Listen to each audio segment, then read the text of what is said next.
जय श्री कृष्ण दोस्तों ये वाला वीडियो जो आप अभी देख रहे हो, आप किसी भी चैनल पर कभी भी अपलोड कर सकते हो। इसका कॉपीराइट क्लेम किसी को नहीं आएगा। मेरी तरफ से कोई भी इस वीडियो को अपने चैनल पर डाल सकता है, अपलोड कर सकता है, शेयर कर सकता है। हमें कोई भी परेशानी या दिक्कत नहीं है। तो बात करते हैं संदीप महेश्वरी जी की। दोस्तों, मुझे बहुत से लोगों ने पूछा था कि मैंने संदीप महेश्वरी जी वाली वीडियो को डिलीट क्यों कर दिया था। तो आज आपको बता दूं, वो वीडियो को डिलीट किया गया था क्योंकि मुझे संदीप महेश्वरी जी की तरफ से ईमेल से एक लीगल नोटिस भेजा गया था, जिसमें ये कहा गया था कि मैंने अपनी वीडियो में उनका क्लिप नाम लिया है और मैं उसको इस्तेमाल नहीं कर सकता हूँ। असल में मैंने उसमें एक क्लिप इस्तेमाल किया भी था क्योंकि मुझे यही लगता था कि संदीप सर पैसे तो नहीं कमाते वीडियोस से, कोई भी इनका क्लिप इस्तेमाल कर सकता है। परंतु मैं गलत था। हम लोग शायद इनके क्लिप इनके विचारों को क्रिटिसाइज करने में इस्तेमाल नहीं कर सकते हैं। ईमेल में ये भी लिखा गया था क्योंकि मेरे को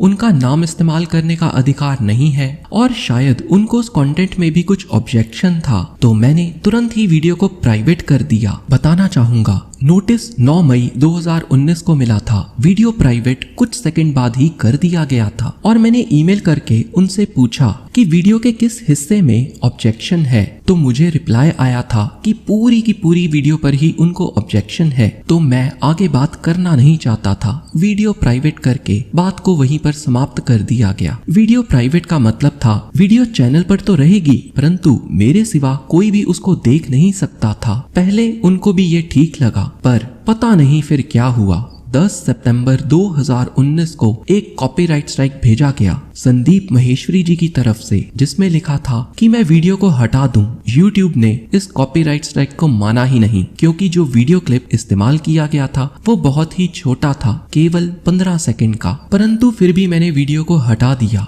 हमारा संविधान हमें किसी का क्रिटिसिज्म करने का अधिकार देता है और जो संस्कृत भाषा को लेकर अब संदीप जी ने जो कहा है, आज उससे पूरा देश आहत है। अब मेरा कोई भी लीगल डिपार्टमेंट तो नहीं है, एक छोटा सा YouTube चैनल है। इसी कारण उस समय मैंने वीडियो को डिलीट कर दिया था। उस समय भी मैंने वीडियो में केवल कुछ प्रश्न पूछे थे और क्रिटिसिज्म किसी व्यक्ति का, किसी के विचारों का, इसकी अनुमति हमारा भारत का संविधान भी देता है। तो आज भी मैं आपको उनका नाम लेकर उनकी कुछ ऐसी बातें बताऊंगा जो मेरे नजरिए से पूरी तरह से गलत हैं और आपको इसका डिटेल रीजन भी दूंगा। कुछ श्रीमद् भगवत गीता से और कुछ अपने विचार रखूंगा। पर उससे पहले एक कहानी सुनाता हूँ। कहानी बहुत ही मजेदार है। एक राजा था, उसको दूसरे राज्य पर कब्जा करना था। वो चाहता था दूसरे राजा की जनता उसकी तरफ हो जाए। तो राजा ने अपने सलाहकार को बुलाया और पूछा, क्या करूं कि सभी लोग मेरी तरफ हो जाएं? सलाहकार ने कहा, 2 तो लोग हैं, इसमें मुश्किल क्या होगा? राजा ने कहा, क्या बात करते हो, हजारों की प्रजा है उस राज्य की, उस राज्य में कितने लोग हैं? तुम कहते हो 2 ही लोग हैं, क्या भांग पी रखी है या कोई नशा कर रखा है? तो सलाहकार ने फिर से कहा, राजा जी लोग तो 2 ही हैं। राजा ने कहा, मैं कुछ समझा नहीं, क्या कह रहे हो तुम? तो सलाहकार ने कहा, देखिए, आप सभी लोगों को 2 कतारों में बांट सकते हो, नाम और पैसा। एक आम आदमी केवल इन दोनों के लिए ही काम करता है। जो पैसों से ना खरीदा जा सके उसको अच्छा नाम, ओहदा दे दो और बाकियों को पैसा, बस। और जिसको इन दोनों का कोई भी फर्क ना पड़े वो हुआ सच्चा सन्यासी। तो अब ये तो सत्य है कि मैं अपनी वीडियो से पैसे कमाता हूँ और इससे मेरा घर का खर्चा भी चलता है और नाम मेरा ज्यादातर लोग नहीं जानते। तो अब बात करते हैं संदीप जी की स्टेटमेंट, सबसे बड़ा रोग क्या कहेंगे लोग। अब सोचो, इस स्टेटमेंट में जरा सी भी सच्चाई होती तो मेरे को मानहानि के दावा का लीगल नोटिस भेजने की जरूरत ही क्या थी। तो ये बात तो अपनी संदीप जी ने स्वयं ही फॉलो नहीं करी। और खुद सोचो, क्या बिजनेस में आपको कोई भी कुछ कह दे वो चलेगा? नहीं जी, बिजनेस में भी नाम मैटर करता है। बदनाम हुए तो नाम ना होगा। ये बात लफंडरगिरी में तो चलेगी परंतु व्यापार में कभी नहीं चल सकती। चलो अब एक जोक सुनाता हूँ। एक व्यक्ति था जो बातें बड़ी बड़ी हाँकता था, सबसे कहता कि मैं तुम्हारी चरणों की धूल के बराबर हूँ।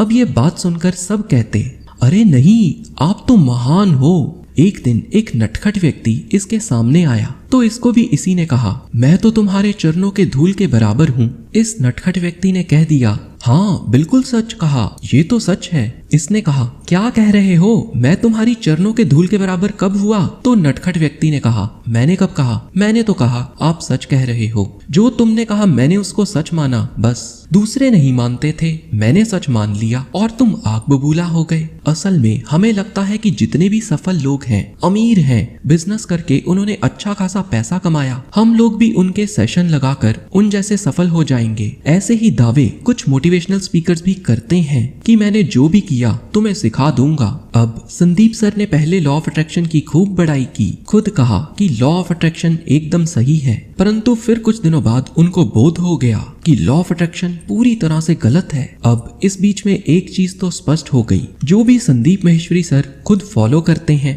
केवल वो ही अपने सेशन में नहीं सिखाते, क्योंकि पहले उन्होंने लॉ ऑफ अट्रैक्शन को सही कहा और फिर खुद ही इसको गलत बताया। अब या तो उन्होंने लॉ ऑफ अट्रैक्शन को फॉलो किया या नहीं किया, ये तो वही जाने। हाँ, मैं अपने एक्सपीरियंस से एक बात कह सकता हूँ, भौतिक जगत में हर सफल व्यक्ति के पास सुनाने को एक कहानी जरूर होती है। अब जो नया कांड हुआ है जिसके कारण मैंने ये वीडियो बनाई, ट्विटर पे सब लोग संदीप जी को कह रहे हैं आप क्षमा मांगे, क्योंकि संदीप जी ने कहा था कि संस्कृत भाषा स्कूल में पढ़ाई ना जाए, क्योंकि जितनी भी किताबें संस्कृत में लिखी गई हैं उनका ऑलरेडी हिंदी या अंग्रेजी में अनुवाद हो चुका है। तो कहना चाहूंगा, हम लोग पहले संस्कृत भूले हैं और बाद में अपनी संस्कृति। संस्कृत हमें बचपन से ही पढ़ाई जानी चाहिए, ये मेरा मानना है। स्कूल्स के सिलेबस में कितना कुछ फालतू का होता है, कितना कुछ आउटडेटेड होता है, क्यों ना उसको हटा दिया जाए। और कुछ बातें जो संदीप जी की पूरी तरह से गलत हैं मेरे हिसाब से, अब उनके बारे में बताता हूँ। ब्रह्मचर्य को अपनाने की आवश्यकता नहीं है, ये बात भी गीता के विरुद्ध है। आज इवन पश्चिमी देशों में भी नो फैप का कॉन्सेप्ट अपनाया जा रहा है, यानी कि पश्चिम देश भी आज हमारे ब्रह्मचर्य को अपना रहे हैं। संदीप जी कहते हैं पिछले जन्मों के कर्मों के फल, ये सब बेकार की बात है। जो व्यक्ति खुद गीता पर वीडियोस बनाता है वो ये कैसे कह सकता है, क्योंकि गीता में तो पिछले जन्मों के कर्मों के फल की बात कही है। इसके अलावा संदीप जी ने कोरोना पर भी कहा था टेस्टिंग कम कर दो। सच ये है, जितने भी देशों ने विजय पाया है कोरोना पर, वो केवल टेस्टिंग को बढ़ाकर ही पाया है। बाद में उन्होंने ये वीडियो डिलीट कर दी थी। तो इस वीडियो को बनाने का मकसद ये बताना है कि मेरे विचार कैसे संदीप जी से बिल्कुल भिन्न है, और अगर आगे मुझे कोई संदीप जी से नोटिस आता है तो हो सकता है मैं एक फेस कैम वीडियो बनाकर आप सबको उसके बारे में बता दूं, क्योंकि एनिमेशन वगैरह बताने में समय लग जाता है, या हो सकता है आपको कम्युनिटी टैब पर ही बता दूं। धन्यवाद।